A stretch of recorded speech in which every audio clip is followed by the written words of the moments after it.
إحسان قدير من إقليم كردستان. أهلا وسهلا بك معاليكم.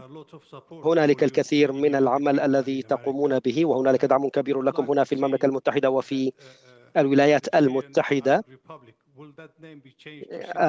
هل ستغيرون اسم الجمهورية العربية السورية إلى الجمهورية السورية لتمثل كافة مكونات الدولة السورية؟ وثانيا، هنالك عملية سلام قائمة في تركيا. منظمة حزب العمال الكردستاني PKK قد حلت نفسها،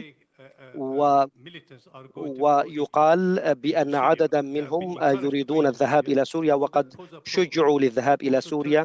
هل هذا سيسبب مشكلة؟ وأيضا الكثير من الأسئلة يا سيدي. أعتقد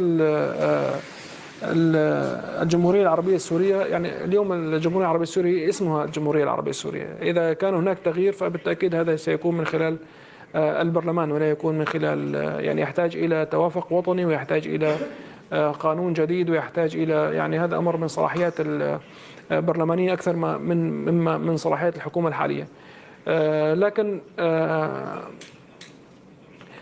أن يكون هذا الأمر هو عائق لاندماج يعني قسد في الحكومة السورية، وأن تكون شريكة في مستقبل سوريا، وأن تكون جزء من صنع القرار، فأعتقد أن هذا الأمر يعني عدم تقدير، يعني سوء تقدير للموضوع. فاليوم إذا أنت اليوم يعني لا سمح الله شخص انكسرت يده وذهب إلى الإسعاف، عندما يجبرون يد هذا المريض أو هذا الشخص، فيسأل لماذا تجبرون بهذا اللون، فيريد اللون الأحمر لا يريد اللون الأبيض.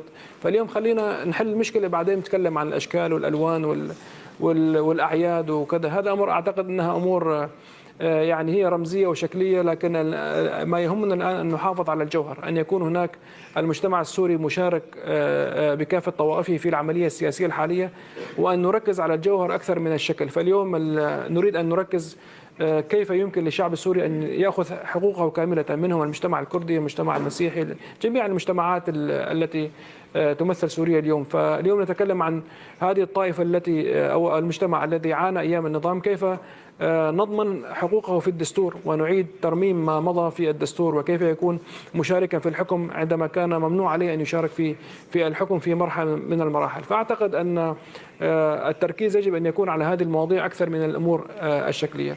عملية السلام في تركيا هي أمر يخص تركيا، لا نعرف تفاصيله، لكن بالتأكيد لسنا مستعدين لاستقبال ما يزعزع الاستقرار في سوريا أو أن يحل مشكلة معينة على حساب سوريا. فاليوم